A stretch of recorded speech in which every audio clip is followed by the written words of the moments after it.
Merary, thank you so much for joining us here at SuperReturn International. Great to talk to you and great to hear your thoughts on where we're at with diversity in this industry at the moment.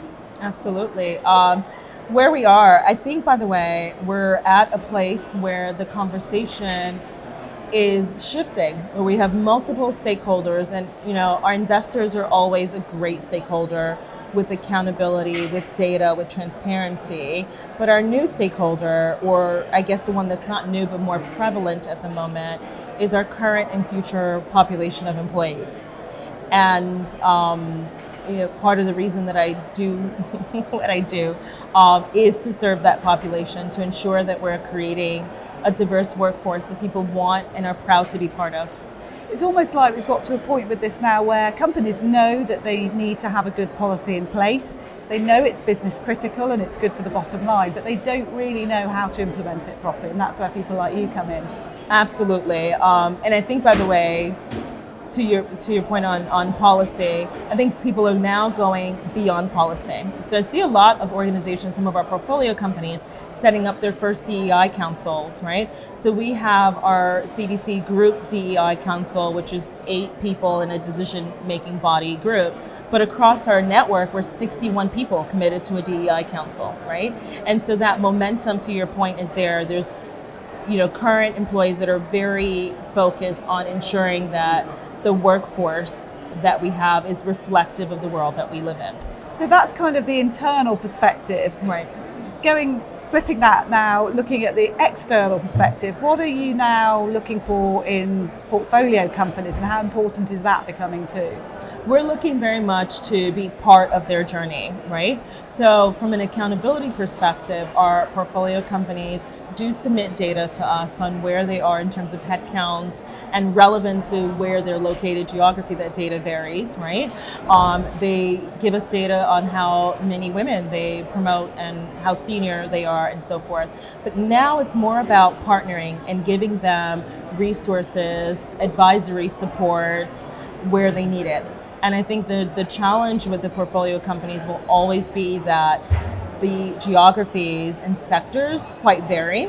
And so from that perspective, we're learning a lot about what's relevant, right? What's relevant for an automobile company is not what's relevant for a financial services organization.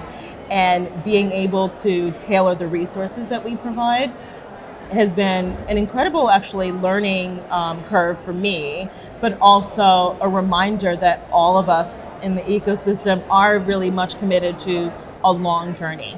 And when we talk about private equity going into businesses and going onto management teams, we don't necessarily think about that including a very senior diversity expert, do we? But right. That's what's happening. That is what's happening, because I think people are now more than ever learning that DEI is a talent strategy. And it's a talent strategy that isn't just a fad. It's not going anywhere, right? It's a commitment. It's embedded into ESG, which is also part of the decision making and investment process. But it's also equally about culture, about inclusion, about making sure that you are not only hiring diverse populations of people, but you're retaining them by investing in a culture that they're happy and proud to be part of. And we know that there's a bit of a talent drought at the moment, and talent acquisition is a problem. So it's right. more vital than ever. I think probably now we're more creative than ever. And what I'm realizing is there's 2 things that we have to take into account when we're recruiting. So of course, engaging our diversity partners to do market mapping, to your point with the drought, to look into the market and see what talent is there and what is available. But there's also equally a responsibility for us to invest in younger talent.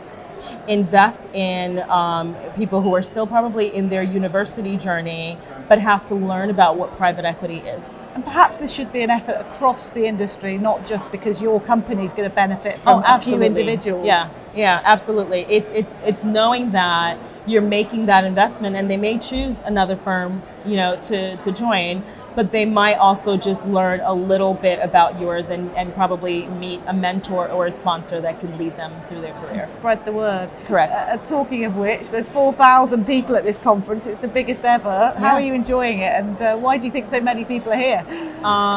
I would say it's energizing. It doesn't feel like 4,000 in the sense that I've been able to have pretty intimate conversations with people.